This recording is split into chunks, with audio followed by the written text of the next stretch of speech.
Secara umum memang, saya kira kita akan, melihat adanya perlambatan ya, terutama pada second half of, the year.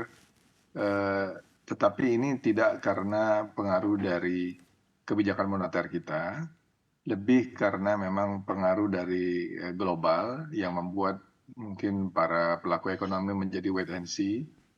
Di sektor korporasi memang kita lihat adanya kecenderungan mereka lebih banyak menahan likuiditas, dan permintaan kredit juga tidak terlalu, kuat dan kita berharap memang, ini sementara dan kita juga melihat sebetulnya dari sisi fundamental, ekonomi kita cukup baik gitu loh.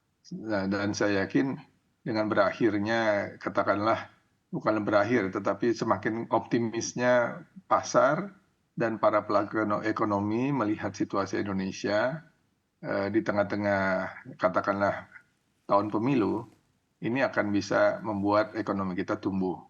Dan kita tahu efek dari pemilu biasanya punya dampak yang positif bagi permintaan kita. Baik, tapi efek dari pemilu juga ini biasanya membuat pengusaha ataupun korporasi ini menahan investasi begitu. Apakah Anda lihat ini akan signifikan ketika mereka mulai wait and see? Ya, kalau untuk investasi baru barangkali, apalagi kalau di bidang-bidang yang dianggap cukup risikonya dalam jangka panjang, mungkin sekali akan sedikit katakanlah terhenti, karena kan tentu investasi punya horizon jangka panjang. Dan itu tentu memerlukan adanya kepastian dari sisi kestabilan politik, lalu kebijakan ekonominya seperti apa. Dan kita sampai saat ini terus, saya kira para pelaku ekonomi pasti akan memperhatikan bagaimana arah kebijakan dari para calon-calon presiden yang ada. Dan ini yang akan sedikit wait and see tadi. Namun kalau untuk kegiatan sehari-hari kan masih akan terus berjalan.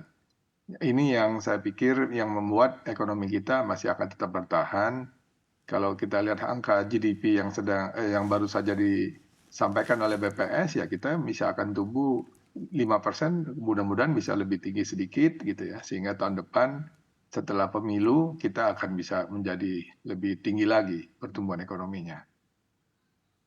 Baik, apakah menurut Bapak ada faktor-faktor yang bisa menjadi peluang untuk pertumbuhan kredit di sisa tahun ini agar bisa menjadi lebih signifikan? Iya, ini memang kita belum mendengar ya ada kebijakan-kebijakan yang baru yang bisa memacu sektor real kita menjadi lebih cepat. Namun dari sisi kebijakan moneter dan makroprudensial kan Bank Indonesia per 1 Oktober nanti akan memberikan insentif kepada bank-bank yang mampu katakanlah memberikan kredit ke sektor-sektor prioritas gitu ya. Apakah itu ke UKM, ke pariwisata, ke sektor yang bisa mendukung pertumbuhan dan juga bisa memberikan dampak ekspor yang lebih baik gitu dan sebagainya. Ini diberikan insentif seperti itu. Namun kembali lagi kan yang paling penting adalah dari sisi sektor realnya itu sendiri. Jadi kalau sektor realnya nanti sudah lebih yakin, saya kira sektor perbankan kita tidak punya hambatan dalam memberikan kredit baru. Ini lebih ke arah tadi itu wait and see tadi. Baik, apakah insentif GWM untuk perbankan ini efektif untuk bisa menggenjot sektor-sektor tertentu yang diberikan insentif dan juga di sektor hilirisasi? Sebetulnya ya kita tahu kan sejak lama perbankan tidak bisa kita harapkan berada di depan ya. Pasti perbankan itu follow the trade istilahnya itu. Selalu mereka akan melihat bagaimana potensi dari suatu sektor atau dari suatu perusahaan secara makro seperti apa, itu yang akan mereka lihat.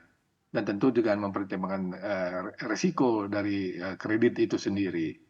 Dan kita lihat memang setelah pasca COVID, sebetulnya kita sudah siap-siap nih untuk bisa memberikan ekspansi kredit hanya istilahnya kita selalu berhadapan dengan risiko ketidakpastian global yang cukup tinggi sekarang ini.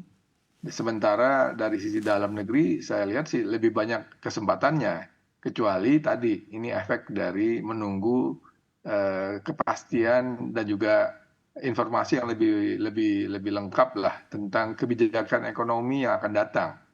Kita berharap memang siapapun jadi presidennya tentu atau tim kabinetnya tetap memperhatikan bagaimana kita harus tumbuh lebih cepat, bagaimana kita menjaga stabilitas baik di bidang ekonomi, politik dan sosial. Dan ini membuat saya kira perlu beberapa waktu lagi kalau menurut hemat saya. Apa yang akan dikatakanlah disebarluaskan oleh para calon-calon presiden kita untuk bisa memberikan keyakinan kepada pelaku ekonomi bahwa Indonesia ini salah satu negara yang boleh dibilang sulit dibandingkan dengan negara-negara yang lain karena kita punya kekuatan ekonomi, kita punya stabilitas, dan kita punya potensi yang luar biasa.